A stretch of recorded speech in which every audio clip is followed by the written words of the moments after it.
میری مرضی چل نہیں سکتی، تیری مشیت ٹل نہیں سکتی، اللہ کی مشیت، میرے بنائے کچھ نہیں بنتا، لا الہ الا انت، یہ کسی نے کہا ہے اسی حقیقت کو۔ تو جو ہے ہر جمعہ چاہ رہا تھا میں کہ آؤں اور جو باقی رہ گیا اسے پورا کر دوں، لیکن کوئی نہ کوئی ایسا موقع پیش آ جاتا تھا کہ وہ نہیں ہو سکا۔ اللہ کا فضل و کرم ہے کہ اس مرتبہ میں گزشتہ جمعہ تو عمر آباد میں تھا، طے کر کے آیا کہ اس بار کسی طریقے سے وہ باقی جو رہ گیا ہے، دو آیتیں باقی رہ گئی ہیں، ان کو پورا کر دینا چاہیے۔ تو اللہ تعالیٰ کا بڑا فضل و کرم ہے کہ اللہ تعالیٰ نے آج اس کا موقع مجھے عنایت فرمایا۔ پھر ابھی جو میں کہہ رہا تھا کہ جو اللہ چاہتا ہے وہی ہوتا ہے، اور اس کے علاوہ غیب کا علم اللہ کے سوائے کسی ہوئے نہیں۔ سورہ لقمان میں 5 باتوں کے بارے میں اللہ تعالیٰ نے کہا ہے کہ وہ 5 باتیں اللہ کے سوائے کوئی نہیں جانتے۔ اس میں سے صرف ایک بات یہ ہے، وَمَا تَدْرِي نَفْسٌ مَاذَا تَكْسِبُ غَدًا۔ کسی انسان کو یہ نہیں معلوم کہ کل وہ کیا کرے گا، کل اس کے ساتھ کیا معاملہ پیش آئے گا، کل دنیا میں کیا ہوگا۔ تو اللہ تعالیٰ کہہ رہے ہیں کہ کل کیا ہوگا، لیکن حالات کا معاملہ ایسا ہوتا ہے کہ ہم یہ نہیں کہہ سکتے کہ آج عشاء کے بعد کیا ہوگا، یہ نہیں کہہ سکتے۔ اللہ تعالیٰ تو ذرا دور کی بات کہہ رہے ہیں، مگر میں قریب کی بات کہہ رہا ہوں، تھوڑی دیر کے بعد کیا ہوگا کچھ نہیں کہہ سکتے ہم۔ اسی لحاظ عبداللہ بن عمر رضی اللہ تعالیٰ عنہ فرمایا کرتے تھے صحابی رسول صلی اللہ علیہ وسلم کے، اذا اصبحت فلا تنتظر المساء واذا امسیت فلا تنتظر الصباح۔ صبح ہو گئی، تم صبح کر لیے، صبح ہو گئی، شام کا انتظار مت کرو، یہ امید مت رکھو کہ شام آئے گی ہم پر یا نہیں آئے گی، شام ہو جائے صبح کا انتظار مت کرو۔ تو جو کہ یہ معاملہ، یہ واقعہ ہے، وہی کچھ پیش آیا ہے میرے ساتھ بھی اور آپ کے ساتھ بھی، یہ عنایت کریمہ کے سلسلے میں۔ سورہ فتح کے آخری رکوع، آخر 3 آیات کریمہ اور صلح حدیبیہ کا معاملہ جو ہے چل رہا تھا۔ پہلی آیت میں صلح حدیبیہ کا معاملہ چل رہا تھا اور اسی میں جو ہے سارا وقت ختم ہو گیا۔ اب آگے کی 2 آیتیں میں نے جو ہے تلاوت کی ہیں اس میں، تو اللہ تعالیٰ سے فرماتے ہیں آگے کہ هو الذی ارسل رسولہ بالہدی ودین الحق لیظہرہ علی الدین وکفی باللہ شہیدا۔ وہی اللہ ہے جس نے اپنے پیغمبر کو بھیجا ہدایت کے ساتھ، رہنمائی کے ساتھ اور دین حق کے ساتھ، سچے دین کے ساتھ۔ کس لیے بھیجا؟ تاکہ اس کو اللہ تعالیٰ سارے ادیان پر غالب کر دے، اور اللہ ہی گواہی دینے والا کافی ہے۔ تو اللہ تعالیٰ اس آیت کریمہ میں، 2 آیتوں میں، پہلی آیت کریمہ میں جو بات ہم کو بتا رہے ہیں کہ اللہ تعالیٰ نے شروع ہی سے، ابتدا ہی سے اپنے بندوں کی ہدایت کا انتظام کیا ہے۔ اللہ تعالیٰ نے ہمارے اندر جو ہے 2 چیزیں اللہ نے ہم کو عطا کی ہیں، ایک ہمارا جسم ہے اور ایک ہماری روح ہے۔ تو اللہ تعالیٰ نے ہمارے جسم کا بھی انتظام کیا پیدا ہونے کے ساتھ ہی۔ بچہ پیدا ہوتا ہے، پیدا ہوتے ہی جو ہے اللہ تعالیٰ جو ہے ماں کے لیے پاس سے اسے لیے دودھ کا انتظام کر دیتے ہیں اللہ تعالیٰ۔ تو اسی طرح جو ہماری مادی ضروریات ہیں، جسمانی ضروریات ہیں، وہ ساری ضرورتیں اللہ تعالیٰ پیدا ہونے کے ساتھ ہی کر دیتے ہیں، اور زندگی کے آخری وقت تک جو ہے وہ ضرورتیں ہماری پوری ہوتی رہتی ہیں، اور اللہ پوری کرتا رہتا ہے ہمارے ذریعے۔ آلات ہیں، اسباب ہیں، ذرائع ہیں، سب کچھ ہے، لیکن اللہ تعالیٰ ہی پورا کرتا رہتا ہے۔ تو جیسے اللہ تعالیٰ نے ہمارے جسم کی ضروریات کا انتظام کیا، اس کی فکر کی اللہ تعالیٰ نے، اسی طرح سے اللہ تعالیٰ نے ہماری روح کا بھی انتظام کیا، ہماری زندگی کے مقصد کا بھی انتظام کیا۔ اللہ تعالیٰ نے زندگی اور مقصد کیا، ہم کو کیوں پیدا کیا گیا ہے، کہاں سے ہم آئے ہیں، کہاں ہم ٹھہرے ہوئے ہیں اور کہاں ہم کو جانا ہے، یہ ساری باتیں اللہ تعالیٰ نے بتا دی۔ تو اسی لیے حضرت آدم علیہ السلام کو اللہ تعالیٰ نے جو پیدا کیا، تو آدم علیہ السلام پہلے انسان، باپ ہمارے پہلے انسان، انسانوں کا سلسلہ وہیں سے شروع ہوا۔ پہلے انسان، پہلے خلیفہ، اللہ تعالیٰ کے خلیفہ بنا کر دنیا کا انتظام چلانے کے لیے، پورا جو بندوبست کرنے کے لیے، اللہ کی مرضی کے مطابق اللہ کے نائب کی حیثیت سے، جانشین کی حیثیت سے دنیا کو سنبھالنے کے لیے، امن و سلامتی کے ساتھ دنیا کو چلانے کے لیے اللہ تعالیٰ نے خلیفہ بنایا۔ پہلے انسان، پہلے خلیفہ، پہلے نبی، نبوت بھی اور نبی بھی بنا دیا اللہ تعالیٰ نے حضرت آدم علیہ السلام کو۔ حضرت آدم علیہ السلام کو اللہ تعالیٰ نے پیدا تو کیا تھا دنیا میں، زمین میں بھیجنے کے لیے۔ اللہ تعالیٰ جعل فی الارض خلیفہ، فرشتوں سے اللہ تعالیٰ یہ نہیں بولا کہ ان کو میں جنت میں بھی رکھوں گا، بلکہ فرشتوں سے یہ کہا کہ زمین کے لیے خلیفہ بھیج رہا ہوں میں، لیکن پیدا کرنے کے ساتھ ہی زمین کو نہیں، زمین میں نہیں بھیج دیا اللہ تعالیٰ حضرت آدم علیہ السلام کو، بلکہ اللہ نے پیدا کرنے کے ساتھ ان کو جو ہے مہمان کے طور پر، گیسٹ کے طور پر وہاں رکھ دیا جہاں کے لیے ہم سب کو اللہ تعالیٰ نے پیدا کیا ہے۔ تو بطور مہمان کے کچھ دنوں تک اللہ تعالیٰ نے حضرت آدم علیہ السلام کو جنت میں رکھا، جنت میں ٹھہرایا، تاکہ حضرت آدم علیہ السلام کو یہ معلوم ہو جائے کہ زمین میں ان کو خلیفے کے طور پر جو روانہ کیا جا رہا ہے، زمین میں جا کر ہمیشہ رہنے کے لیے نہیں بھیجا جا رہا ہے آدم علیہ السلام کو یا ان کے بچوں کو، بلکہ زمین میں جانا ہے اور اللہ تعالیٰ کا دین دنیا میں قائم کرنا ہے، اللہ تعالیٰ کی خلافت کا انتظام کرنا ہے، اور پھر یہی واپس آنا ہے، جن واپس آنا ہے۔ تو ہماری زندگی کے جو مراحل ہیں، تو مراحل میں ہمارے بتا چکا ہوں پہلے ہی میں، ایک مرحلہ تو ہماری پیدائش سے پہلے کا گزر چکا ہے، عالم ارواح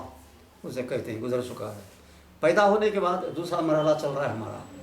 پہلا مرحلہ جو تھا وہ صرف روح کا معاملہ، جسم نہیں۔ یہ دوسرا مرحلہ میں ہے، دوسرے مرحلے میں ہم لوگ، تو دوسرے مرحلے میں جسم بھی ہے، روح بھی ہے۔ پھر ہمارا تیسرا مرحلہ موت کا ہوگا،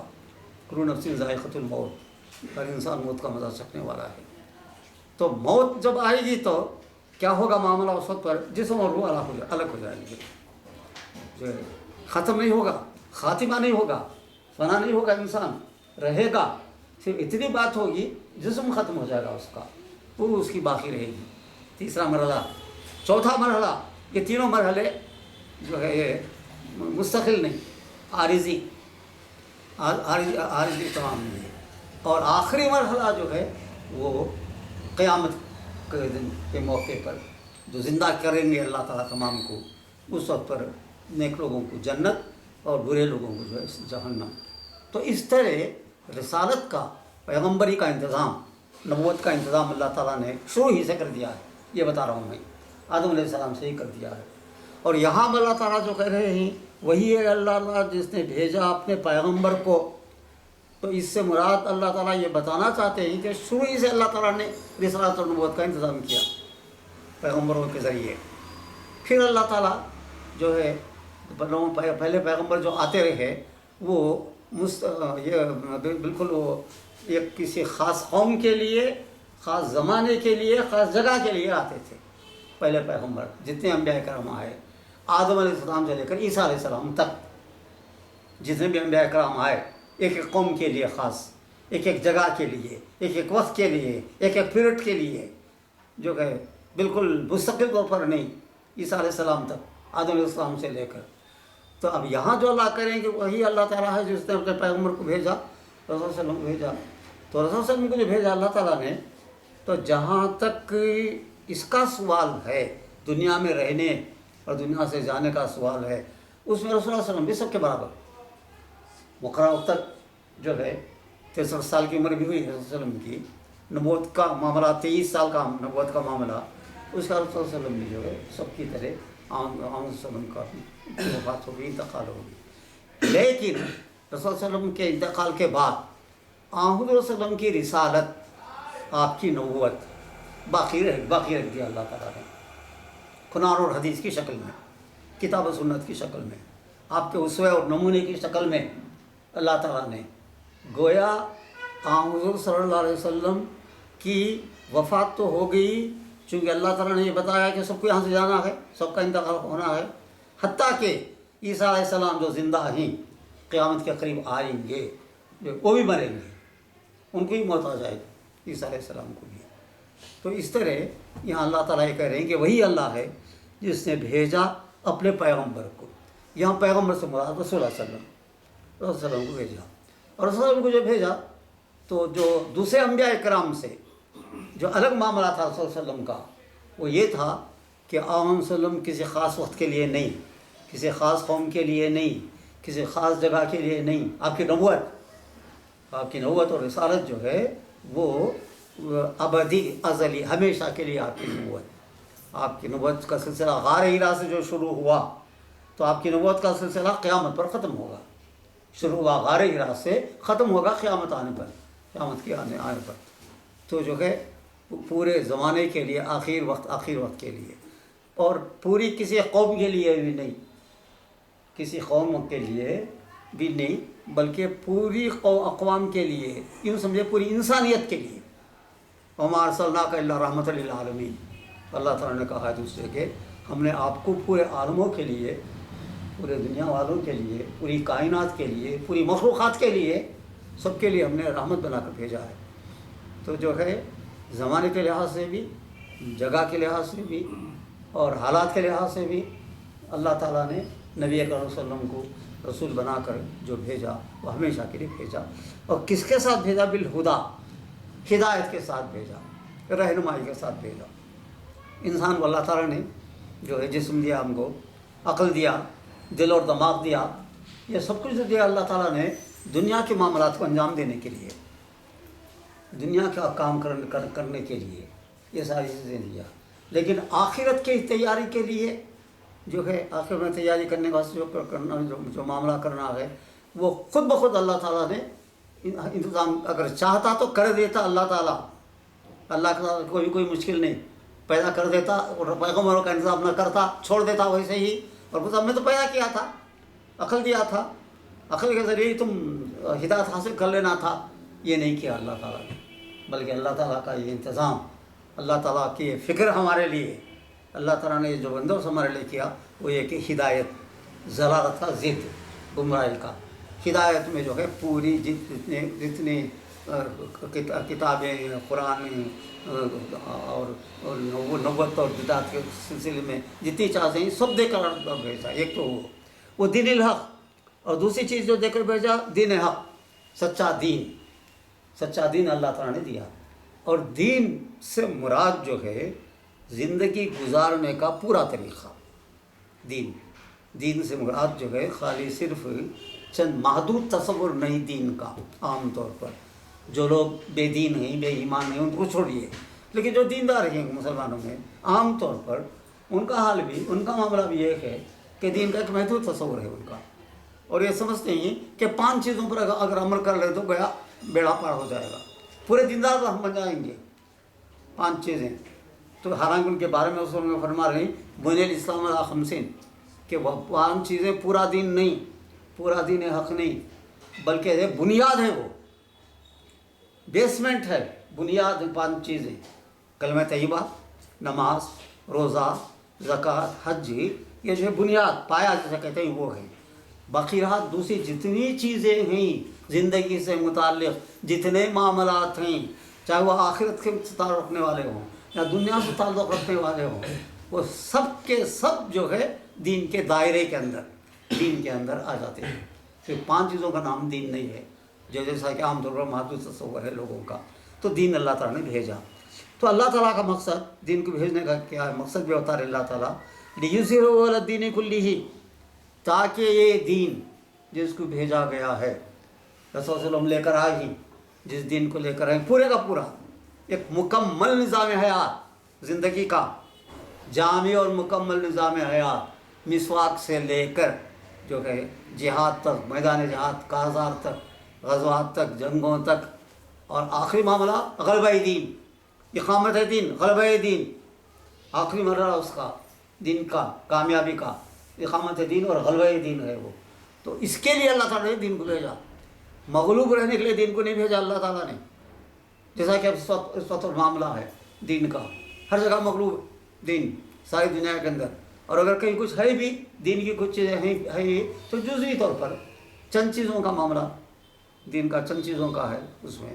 باقی اللہ تعالیٰ کا دین پورے کا پورا جیسے غالب تھا رسول صلی اللہ علیہ وسلم کی حیات طیبہ میں، آپ کی زندگی میں صحابہ کرام کے ذریعے 23 سال کی مدت میں اللہ تعالیٰ نے رسول اللہ علیہ وسلم کے ذریعے تقریباً آدھی دنیا کو دین پر غالب کر دیا. تو دین کو بھیجنے کا مقصد اللہ تعالیٰ یہ بتا رہے ہیں کہ اللہ تعالیٰ دین کو غالب کر دے۔ غالب اللہ تعالیٰ آ کے نہیں کریں گے، اپنے طور پر نہیں کریں گے، غالب کرنے کا طریقہ ہم کو بتا دیا گیا اللہ تعالیٰ نے۔ غالب کرنے کا کام ہمارا ہے،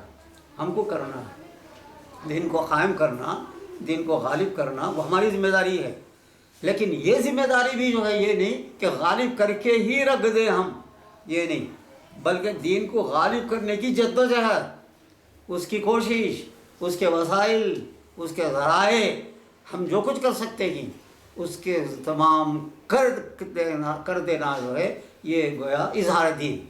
جو اللہ کرے اللہ تعالیٰ کہ دین کا اظہار کر دے، دین کو غالب کر دے۔ تو دین کو غالب اگر ہو جائے تو جو ہے وہ سمجھے کہ آخری کامیابی بھی ہم کو حاصل ہو گئی، جیسا کہ اب کسی حد تک دین کا قیام، دین کا غلبہ اللہ کے فضل و کرم سے نصف صدی کے بعد، 50-60 سال کے بعد دین کسی حد تک جو غالب ہوا ہے، اظہار دین ہوا ہے، جو اللہ تعالیٰ کرے یہاں پر کہ دین کو غالب کر دیں، کسی حد تک مصر کے اندر، مصر میں جو ہے قائم اللہ تعالیٰ نے کیا ہے، اللہ تعالیٰ کا بڑا فضل و کرم ہے۔ تو اسی طرح اللہ تعالیٰ کرے اس آیت کریمہ میں، تو صرف مصر ہی کا معاملہ نہیں ہے بلکہ ہر جگہ پر جہاں مسلمان موجود ہیں ان کی ذمہ داری ہے وہ کہ دین کو جو ہے پورے اجزاء کے ساتھ، تمام چیزوں کے ساتھ جو ہے غالب کر دیں۔ صرف جو ہے معاش کے اندر، معاشرت کے اندر، اس کے اندر ہی نہیں بلکہ سیاست کے اندر، ہر چیز کے اندر دین کو غالب کر دے، غالب کرنے کی جدوجہد کرے، کوشش کریں، وقت نکالیں اس کے لیے، یہ ہماری ذمہ داری ہے۔ تو کہہ رہے ہیں یہ ضرورت دینی کلی، سارے ادیان مغلوب ہو جائیں اور اسلام غالب ہو جائے۔ اب جو ہے سارے ادیان غالب ہیں اور اسلام مغلوب ہے، جو ہے اس کو الٹنا، اس کو بدلنا، سارے ادیان کو مغلوب کرنا اور اسلام کو غالب کر دینا ہماری اور آپ کی ذمہ داری ہے۔ یہ جتنا بھی ہم کر سکتے ہیں، جتنی کوشش ہم کر سکتے ہیں۔ وَكَفَى بِاللَّهِ شَهِيدًا، تو اللہ تعالیٰ جو ہے اس کی گواہی دینے کے لیے کافی ہے۔ تو کہہ رہے ہیں دین کا ذکر، رسول کا ذکر، رسالت کا ذکر کر کے، دین کا ذکر کر کے، ہدایت کا ذکر کر کے، دین کو غالب کرنے کا حکم دے کر اللہ تعالیٰ کہہ رہے ہیں کہ اللہ تعالیٰ آپ دیکھنا چاہتے ہیں کہ یہ کام ہم کرتے ہیں نہیں کرتے، اسی کے لیے اللہ تعالیٰ کو جو ہے گواہ ہے۔ یہ آیت کریمہ یعنی دین کو پھیلانا، دین کو قائم کرنا، دین کو غالب کرنا کس قدر ضروری ہے، کس قدر اہم ہے، وہ بتانے کے لیے اللہ تعالیٰ نے اس آیت کریمہ کو قرآن مجید میں ایک جگہ نہیں 3 جگہ اللہ تعالیٰ نے ذکر کیا، 3 مقامات پر۔ پہلا مقام سورہ توبہ میں، پہلا مقام پر یہی آیت هو الذی ارسل رسولہ بالہدی ودین الحق لیظہرہ علی الدین کلہ ولو کرہ المشرکون۔ وہاں معاملہ اللہ نے ایک لفظ ذرا سا جو فرق آیا ہے کہ سارے کفار، سارے مشرکین، ساری دنیا کتنا ہی تمہارے خلاف کیوں نہ ہو جائے، کتنے ہی حالات ناسازگار ہو جائیں، کتنی مشکلات پیش آ جائیں، کتنی قربانیاں دینا پڑیں، کتنی مخالفت تمہاری ہوتی رہے، لیکن تمہارا کرنے کا کام یہی ہے کہ دین کو قائم کرو اور دین کو جو ہے غالب کرو۔ تو وہاں اللہ تعالیٰ نے ایک سورہ توبہ میں، پھر اللہ تعالیٰ نے سورہ صف میں بھی یہی یاد هو الذی ارسل رسولہ بالہدی ودین الحق لیظہرہ علی الدین کلہ ولو کرہ المشرکون۔ وہاں بھی وہی ہے کہ مشرکوں کو، کافروں کو، باطل پرستوں کو غالب یہ نہیں ہوگا، پسند نہیں آئے گا دین کا غالب آنے نہیں دیں گے، وہ ہر طرح کی رکاوٹیں پیدا کریں گے، لیکن تمہارا کام یہ ہے کہ ان کے رکاوٹوں کے برخلاف تم دین کو قائم کرنے کی کوشش کرتے رہو۔ یہ کفا باللہ شہیدہ تک کی بات ہوئی۔ اس کے بعد اگلی جو آیت ہے دوسری جو ہے، 2 آیت میں سے پہلی آیت، 3 آیت میں پہلی آیت ہو گئی اور 2 آیتوں میں پہلی آیت کا معاملہ کا، پھر اگلی جو آخری آیت ہے اس میں اللہ تعالیٰ کہہ رہے ہیں محمد رسول اللہ، محمد صلی اللہ علیہ وسلم اللہ کے پیغمبر ہیں۔ تو یہ بات اس لیے اللہ تعالیٰ نے کہی، میں بتا چکا ہوں پہلے کہ جس وقت صلح حدیبیہ کا صلح نامہ لکھا جا رہا تھا، سہیل بن عمر آئے تھے صلح طے کرنے کے لیے کافروں کی طرف سے نمائندہ بن کر، ادھر رسول اللہ علیہ وسلم تھے مسلمانوں کی طرف سے، اور لکھنے والے علی رضی اللہ تعالیٰ عنہ، حضرت علی رضی اللہ عنہ سے یہ کہا تھا کہ تم لکھو، شروع کرو معاہدہ لکھنا۔ تو معاہدہ لکھنا شروع کیا، تو میں بتا چکا ہوں علی رضی اللہ عنہ سب سے پہلے بسم اللہ الرحمن الرحیم لکھا۔ سہیل بن عمر جو آئے تھے کافروں کے سردار بن کر، تو وہ بولے کہ بسم اللہ الرحمن الرحیم نہیں لکھنا ہے، پہلے لفظ پر اعتراض کیا انہوں نے سہیل بن عمر نے، اس لیے کہ ہم تو آپ کو پیغمبر مانتے ہی نہیں، تو اس لیے آپ کے بسم اللہ کو بھی نہیں مانتے۔ حضور نے فرمایا کہ کیا لکھنا ہے؟ تو کہا کہ وہ لوگ لکھتے تھے اس سے پہلے، رسول صلی اللہ علیہ وسلم کی تشریف لانے سے پہلے اہل عرب جاہلیت میں کفار مشرکین جو لفظ لکھتے تھے، کوئی کام شروع لکھنا ہو تو بسمک اللہم، اے اللہ تیرے نام سے، اے اللہ تیرے، کوئی فرق نہیں، خالی جو ہے لفظ کا فرق ہے، وہ چھوٹا لفظ ہے، یہ بڑا لفظ ہے، بسم اللہ الرحمن الرحیم، بسمک اللہم لکھتے تھے وہ لوگ، اے اللہ تیرے نام سے، یہ اللہ تعالیٰ کے نام سے شروع کرتا ہوں جو نہایت بخشنے والا بہت مہربان ہے۔ مفہوم معنی میں کوئی یہ نہیں ہے، سوائے ورڈ کے لفظ میں ذرا سا فرق ہے۔ تو علی بسم اللہ یہ کرو، ہٹا دو، لکھ دو وہی بسم کا اللہم لکھ دو۔ پھر دوسری بات جو آئی، دوسرا معاملہ جو آیا وہ یہ تھا، علی کو کہا رضی اللہ عنہ نے کہا کہ اب لکھو میں محمد رسول اللہ صلی اللہ علیہ وسلم الی سہیل، یہ محمد رسول اللہ سہیل سے معاہدہ کر رہی، یہ شرط میں دوسری شرط تھی، محمد رسول اللہ وہ سہیل سے جو ہے صلح نامہ کر رہے ہیں، شروع کر رہے ہیں۔ تو یہ لکھنے کے لیے کہا تو علی رضی اللہ عنہ نے لکھ دیا، وہ بھی لکھ دیا۔ سہیل نے اس پر بھی اعتراض کیا، کہا کہ ہم آپ کو رسول مانتے ہی نہیں، بسم اللہ پر جو اعتراض کیا، محمد رسول اللہ پر بھی وہی اعتراض کیا سہیل نے، ہم آپ کو جو ہے رسول مانتے تو یہ جھگڑا ہی کیوں ہوتا، صلح کی ضرورت ہی پیش آتی۔ بعد میں مسلمان ہو گئے، وہ اللہ توفیق دے دیا ان کو، ان کے بیٹے پہلے مسلمان ہو گئے تھے۔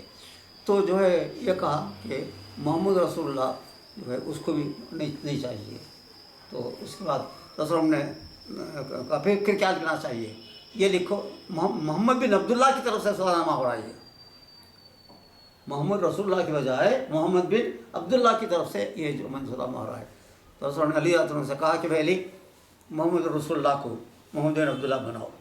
تو علی اللہ عنہ نے کہا کہ سہیل نہیں مانتے تو کیا ہوا، میں تو مانتا ہوں رسول آپ کو، میں تو ایمان لایا ہوں آپ کو،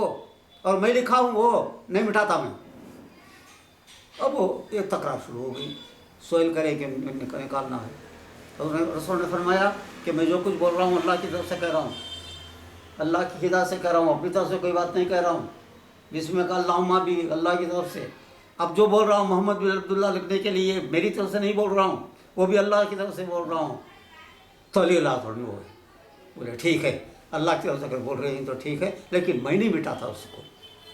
تو حضور لکھنا پڑھنا نہیں جانتے تھے، کہاں لکھا ہوا ہے بتاؤ مجھے۔ علی اللہ تو بتایا یہاں لکھا ہوا ہے محمد رسول اللہ۔ رسول اللہ نے اپنے پاس سے پڑھنا بھی نہیں جانتے تھے، لکھنا بھی نہیں جانتے، لکھتے بھی نہیں تھے، اپنے ہاتھ سے ہٹا کر آپ نے کسی دوسرے صحابی کو کہہ دیا کہ تم اب لکھ ڈالو وہاں پر محمد بن عبداللہ۔ یہ معاملہ صلح حدیبیہ کا وقت تھا۔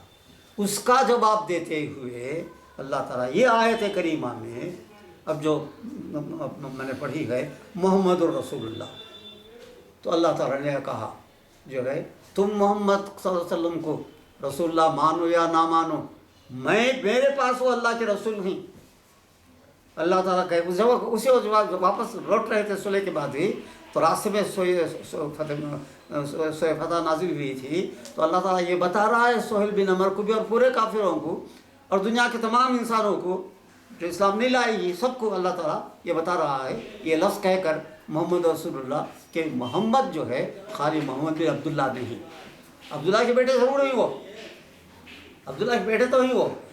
اس کا انکار نہیں، وہ تو ہے، لیکن اصل جو حیثیت ہے اس سے ان کا منصب، ان کا مقام، ان کا مرتبہ، جس مقصد کے لیے ان کو بھیجا گیا ہے وہی اللہ کے رسول محمد رسول اللہ، محمد اللہ کے رسول ہے۔ تو گویا سہیل کی طرف سے جو کچھ معاملہ ہوا، اللہ تعالیٰ جو ہے اس کا حوالہ جو ہے اس کا صراحت اور وضاحت کے ساتھ نہیں، اشارے کے ساتھ اللہ تعالیٰ نے دے دیا کہ تم مانو نہ مانو لیکن محمد اللہ کے رسول ہیں، میں نے رسول بنایا ہے ان کو، میں نے ان کو پیغمبر بنایا ہے، محمد اللہ کے رسول ہیں، محمد رسول اللہ محمد رسول اللہ علیہ وسلم میں۔ اور رسول کیا؟ ہمیشہ کے لیے رسول، پوری انسانیت کے لیے رسول، قیامت تک کے لیے رسول محمد صلی اللہ علیہ وسلم، جنات تک کے لیے رسول جو ہے، دوسرے انبیاء کرام میں سے کسی کو یہ حیثیت حاصل نہیں سوائے رسول اللہ صلی اللہ علیہ وسلم کے، تو محمد اللہ کے رسول ہیں۔ والذین معہ، آگے اللہ تعالیٰ کہہ رہے ہیں اور وہ لوگ جو آپ کے ساتھ تھے، محمد صلی اللہ علیہ وسلم کے ساتھ تھے، والذین معہ، آپ کے ساتھ جو ہی اس میں سب سے پہلے آتے ہیں خلفائے راشدین، چاروں خلفاء، ابو بکر رضی اللہ عنہ، عمر رضی اللہ تعالیٰ عنہ، عثمان رضی اللہ تعالیٰ عنہ، علی رضی اللہ تعالیٰ عنہ، محمد اور ان کے ساتھ رہنے والے والذین معہ، اور وہ لوگ جو ان کے ساتھ ہیں خلفائے راشدین، اس لیے کہ انبیاء کرام کے بعد، پورے پیغمبروں کے بعد درجہ اگر کسی کا ہے تو خلفائے راشدین کا ہے، اور خلفائے راشدین میں بھی کسی کا درجہ ہے تو ابو بکر رضی اللہ عنہ کا ہے، پورے انبیاء کرام کے بعد حضرت ابو بکر رضی اللہ عنہ معہ، ان کے ساتھ، اور وہ لوگ جو ان کے ساتھ تھے، پھر پورے صحابہ کرام، آپ کے ساتھ رہنے سے مراد جو ہے پورے صحابہ کرام جو آپ کے ساتھ رہنے والے ہیں، پہلے خلفائے راشدین، پھر پورے صحابہ کرام، پھر تیسرے نمبر پر تابعین، تبع تابعین، ائمہ مجتہدین جو ہے، سلف صالحین، پھر آگے چلتے ہوئے پورے مسلمان، پوری امت، معاہوں میں ہم سب شامل ہیں۔ سب سے پہلے خلفائے راشدین، صحابہ کرام، ہم رسول کے ساتھ تھے۔ فرق اتنا ہے کہ رسول کی موجودگی میں وہ ساتھ تھے، خلفائے راشدین اور صحابہ کرام، اور رسول کی غیر موجودگی میں ہم آپ کے ساتھ ہیں، رسول کے ساتھ ہیں۔ ایمان لا چکے ہم آپ پر، وسلم پر، قرآن پر، حدیث پر، کتاب و سنت پر ایمان، اور دین ہمارا اسلام، ساری چیزیں وہی ہیں، رسول میں موجود نہیں، تو رسول کے ساتھ رہنے والے ہم بھی ماحول کے ساتھ۔ ایک مرتبہ رسول اللہ صلی اللہ علیہ وسلم نے فرمایا صحابہ کرام سے، میں اپنے جو ہے بھائیوں کو نہیں دیکھا ہوں، کچھ بھائیوں کو نہیں دیکھا ہوں میں، تو جو ہے دیکھ لیتا تو اچھا ہوتا، یہاں نہیں دیکھ سکتا میں، آخرت میں دیکھ لوں گا، پورے بھائیوں کو میں دیکھ لوں گا آخرت میں۔ صحابہ کرام نے پوچھا، یہ اس کی بات تھی، ایک جو ہے معمے کے طور پر، پہیلی کے طور پر ایک بات تھی، تو ہم آپ کے بھائی نہیں کیا پوچھے صحابہ، ہم لوگ آپ کے بھائی نہیں کیا ہوئے ہیں، تم بھائی، میں جن کو کہہ رہا ہوں میرے بھائی، وہ لوگ ہیں جو میرے انتقال کے بعد پیدا ہوں گے، میری وفات کے بعد میری امت میں شامل ہوں گے، ان کا ذکر کر رہا ہوں، میں ان کو یاد کر رہا ہوں، ان بھائیوں کو میں یاد کر رہا ہوں۔ پھر رسول صلی اللہ علیہ وسلم نے فرمایا، ایک اور بات فرمائی ہم لوگوں کے متعلق، جو رسول صلی اللہ علیہ وسلم کے بعد جتنے ہی پیدا ہوئے ہیں قیامت تک پیدا ہوں گے، تو رسول نے یہ فرمایا صحابہ کرام سے، میرے ان بھائیوں کے اندر ایک خصوصیت، ایک عادت، ایک خوبی وہ ہے جو تم میں نہیں ہے۔ یہ بھی ایک معمہ، پریشانی کی بات میں ڈال رہے ہیں رسول صلی اللہ علیہ وسلم، پھر دور بھی کر رہے ہیں، پریشانی کو دور کر رہے ہیں۔ کہنے لگے رسول صلی اللہ علیہ وسلم کہ میرے ان بھائیوں کے اندر ایک خوبی، ایک بات ایسی ہوگی جو خوبی تم میں نہیں ہے۔ تو صحابہ نے پوچھا کیا خوبی ہو جو ہم میں نہیں ہے اور ان میں ہوگی؟ بولے وہ یہ کہ تم لوگ میری موجودگی میں ایمان لائے، مجھے دیکھ کر ایمان لائے ہیں، اور میرے انتقال کے بعد ایمان لانے والے جو ہے مجھے دیکھے بغیر ایمان لائے ہو، تو اس بات میں تم لوگوں سے بڑھ گئے۔ یعنی کہاں تک ہمارا خیال رکھا رسول نے، کہاں تک ہم کو مقام اور مرتبہ دیا، کہاں تک بلند کر دیا نبی صلی اللہ علیہ وسلم نے ہم کو، تو کہنے لگے تم لوگوں مجھے دیکھ کر ایمان لے آئی، موجود ہوں میں، اور وہ لوگ جو ایمان لائیں گے میرے انتقال کے بعد، جو لوگ ایمان لائیں گے قیامت تک، جو لوگ ایمان لائیں گے وہ دیکھے بغیر ایمان لائیں گے، تو ان کا کمال ہوئے، ان کی خوبی ہوئی ہے۔ تو معہو میں یہ سب لوگ آ گئے، والذین معہو، آپ کے ساتھ جو ہیں، تو ان کی خصوصیت، ان تمام کی، معہو میں جتنے بھی لوگ ہیں سب کی جو خصوصیت تھی اور ہونا چاہیے، اشداء علی الکفار، کافروں پر بہت سخت ہوں گے۔ اگلا جو لفظ ہے کفار پر، وہ لوگ بہت ہی سخت ہوں گے۔ یہاں کفار سے مراد سارے کفار نہیں، بلکہ وہ کفار جن کو دین پہنچا دیا گیا، جو دین سے واقف ہو گئے، اسلام کو جان لیے، اسلام کو پہچان لیے، اور پہچاننے کے بعد خاموش بھی نہیں رہے، بلکہ اسلام کی اور مسلمانوں کی مخالفت کرنے لگے،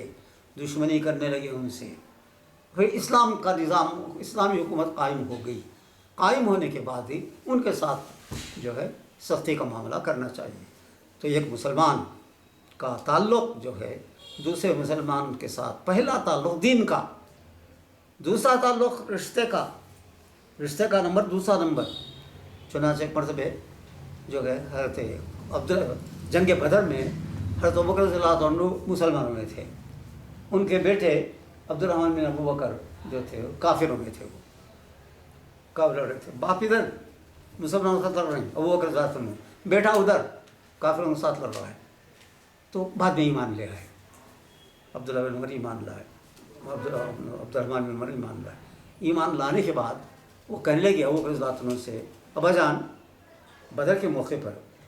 کئی بار ایسا ہوا کہ جو ہے آپ میری تلوار کے زد میں آ رہے تھے، آسانی کے ساتھ میں آپ کو شہید کر سکتا تھا میں، لیکن میرے دل میں خیال ہوا تھا کہ یہ میں کافر ہوں، یہ مسلمان ہے، لیکن میرا باپ ہے، یہ میرے باپ پر حملہ نہیں کرنا چاہیے۔ تو یہ لگے یہ تمہارے کفر کی کمزوری کون کرے؟ ابو بکر رضی اللہ عنہ، بیٹا اگر تم میری تلوار کی زد میں آ جاتے تو ٹکڑے ٹکڑے کر دیتا میں تم کو ٹکڑے ٹکڑے کر دیتا اس وقت، یہ نہیں سوچتا تھا کہ میرا بیٹا ہے۔ تو معلوم ہوا پہلا رشتہ جو ہے وہ دین ایمان کا رشتہ ہے، اس کے بعد وہ رشتہ، دونوں رشتے مل گئے تو نور نارا نور، بہت اچھی بات ہے، لیکن جو ہے اصل رشتہ دین کا رشتہ ہے۔ چنانچہ حضرت بدر کے قیدی جو آئے، قیدیوں کے بارے میں مشورہ کیا رسول صلی اللہ علیہ وسلم نے، کیا کیا جائے ان لوگوں کو، قیدیوں کو؟ تو حضرت نے کہا کہ فدیہ لے کے چھوڑ دیں گے، کچھ لوگوں کو ایسے ہی چھوڑ دیں گے، کچھ لوگوں سے کچھ خدمت لے لیں گے، کچھ لوگوں کو قید کر دیں گے۔ عمر رضی اللہ عنہ سے پوچھا، عمر تم کیا بولتے ہیں؟ تو کہنے لگے کہ میرا مشورہ، میری رائے ہے کہ سب کو ختم کر دیں گے، سب کو ختم کر دیں گے۔ لیکن جو کہ رسول رحمۃ للعالمین تھی اور عمر کے مشورے پر عمل کرنا ضروری بھی نہیں تھا اور اللہ کا حکم بھی نہیں تھا وہ، تو اس لیے مختلف طریقے اختیار کیے گئے۔ تو کہتے ہیں اشداء علی الکفار، کافروں کے اوپر بڑے سخت ہوں گے، رحماء بینہم، اور آپس میں رحم دل، ایک دوسرے کے ساتھ، ایک دوسرے کو اپنی ہر چیز قربان کر دینے والے۔ چنانچہ مہاجرین جو مکے سے نکل کر مدینہ پہنچے، ہجرت کر کے گئے، سب کچھ چھوڑ چھاڑ کر گئے، مکے میں کچھ بھی باقی نہیں تھا ان کا۔ مدینہ پہنچ جانے کے بعد نبی کریم صلی اللہ علیہ وسلم نے انصار سے کہا کہ تمہارے مہاجر بھائی ہیں، سب کچھ چھوڑ چھوڑ کر آئی ہیں، اب تمہارے پاس جو کچھ موجود ہے، میں تم میں سے ایک مہاجر کو لیتے وسلم، ایک انصاری کو لیتے، تم دونوں بھائی، دینی بھائی، سکے اور رشتے کے بھائی ہیں، دینی بھائی، تم دونوں بھائی، اور تم ایک دوسرے کا خیال کرنا۔ تو مہاجر بھائی جو ہے، انصاری بھائی، جس کو مہاجر بھائی بناتے، لے جاتے گھر میں، لے جا کر کیا انہوں نے جتنی چیزیں گھر میں موجود تھیں آدھا آدھا کرتے، کر کے جو ہے بولتے یہ آدھا تمہارا اور آدھا میرا۔ تمام انصار جو جن جن کو ان کے ساتھ ان میں جوڑا، بھائی بنایا، ان میں سے اپنی ہر چیز کو، یہاں تک کہ حد ہو گئی۔ ایک کوئی بات صحابہ کا معاملہ ایسا تھا، 2 بیویاں ان کی،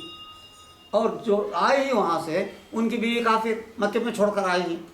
یا کہ ان کی شادی نہیں ہوئی ہے، تو کہتے وہ اپنے بھائی سے یہ میری 2 بیویاں ہیں، تمہاری بیوی تمہاری بیوی مکے میں رہ گئی ہے، کافر بن کر رہ گئی ہے، یا تمہاری شادی نہیں ہوئی ہے، تم دونوں میں سے کسی ایک کو پسند کرو، میں اسے طلاق دے دیتا ہوں اور تم جو شادی کر لو اس سے۔ یہاں تک کہہ دیا ان لوگوں نے، لیکن اس کی نوبت نہیں آئی، اس کی ضرورت نہیں پیش آئی، کوئی مہاجر تیار نہیں ہوا اس بات کے لیے۔ تو وہی کہتے ہی رحماء بینہم، آپس میں ایک دوسرے کے ساتھ رحم و کرم کرنے والے۔ تراہم رکعا سجدا، آگے اللہ تعالیٰ کریں کہ تم ان کو دیکھو گے، رسول اللہ صلی اللہ علیہ وسلم کو اور آپ کے ساتھ رہنے والوں کو، صحابہ کرام کو بھی اور تمام مومنوں کو دیکھو گے، ان کی اہم جو خصوصیت ہوگی، اہم جو بات دینی بات ان کے اندر ہوگی، وہ یہ ہوگی کہ وہ رکوع کرتے رہیں گے، سجدہ کرتے رہیں گے، یعنی نمازوں کی پابندی کریں گے، دین کی پابندی کریں گے، نمازوں کی پابندی کریں گے، رکوع کرتے ہوئے، سجدہ کرتے ہوئے۔ سب سے زیادہ اہمیت جو ہے نماز کی ہے، اس لیے نماز کا ذکر کیا گیا۔ کتنے منٹ ہیں جی؟ ختم ہونے یہ جا رہے ہیں۔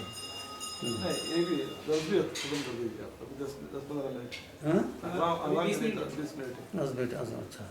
تو وہ کہہ رہے ہیں کہ جو ہے تو نماز کی کوئی اہمیت جو ہے بنیادی چیز نماز۔ تو سب سے پہلے جو سوال ہوگا قیامت میں وہ نماز کے بارے میں سوال ہوگا کہ نماز اگر ٹھیک رہی تو دوسری تمام چیزوں کا سوال صاف کیا جائے گا۔ نماز اگر نہیں پڑھا کوئی آدمی، نماز اس کی غلط رہی تو جو ہے اس کا دوسرا عمل دیکھنے کی ضرورت ہی پیش نہیں آئے گی، سوال فرماتے ہیں کہ سب سے پہلا سوال نماز کے بارے میں ہوگا، تو اس لیے یہاں ذکر کیا جا رہا ہے نماز کے ایک جز کا، رکوع اور سجدے کا، کہ رکوع اور سجدہ کرتے ہوئے تم دیکھو گے، رکوع اور سجدہ کرتے ہوئے یبتغون فضلا من اللہ و رضوانہ، اللہ تعالیٰ کے فضل و کرم کو جو ہے وہ طلب کرتے ہوں گے، اللہ تعالیٰ کا فضل سے مراد دنیا کا رزق حلال، اور پھر آخرت میں کامیابی، آخرت میں نجات، اور رضوانہ اور اللہ تعالیٰ کی رضامندی۔ سیماہم فی وجوہہم من اثر السجود، وہ جو عبادت کریں گے، نماز پڑھیں گے، نمازوں کی پابندی کریں گے، اور دین و ایمان کے، اسلام کی تمام چیزوں پر جو چلیں گے، اس کا نتیجہ یہ ہوگا کہ جو ہے ان کے چہروں پر رونق ہوگی، ان کے چہروں سے معلوم ہوگا یہ ایماندار ہیں، یہ مومن ہیں، یہ اللہ کے بندے ہیں، اللہ کے خاص بندے ہیں، یہ نشانی ان کے چہروں پر ہوگی۔ تو دل کا جو حال ہے، دل کا جو معاملہ ہے، بعض اوقات اللہ تعالیٰ اسے چہروں سے ظاہر کر دیتا ہے۔ تو سیماہم، ان کے نام چہر، علامت سے مراد یہ کبھی کبھی سجدہ کرتے ہوئے ہے کہ رحم پڑ جاتا ہے، وہ مراد نہیں ہے، بلکہ چہرے کے رونق، چہروں کا نور جو ہے دیکھو گے تم ان کو رکوع کرتے ہوئے، سجدہ کرتے ہوئے، یبتغون سیماہم فی وجوہہم من اثر السجود، سجدے کی وجہ سے جو ہے ان کے چہروں میں ان کی نشانی رہے گی، ان کا یہ ہوگا۔ تو میں یہیں پر ختم کرتا ہوں، وآخر دعوانا الحمد للہ رب العالمین، باقی انشاءاللہ پھر کر لیں گے۔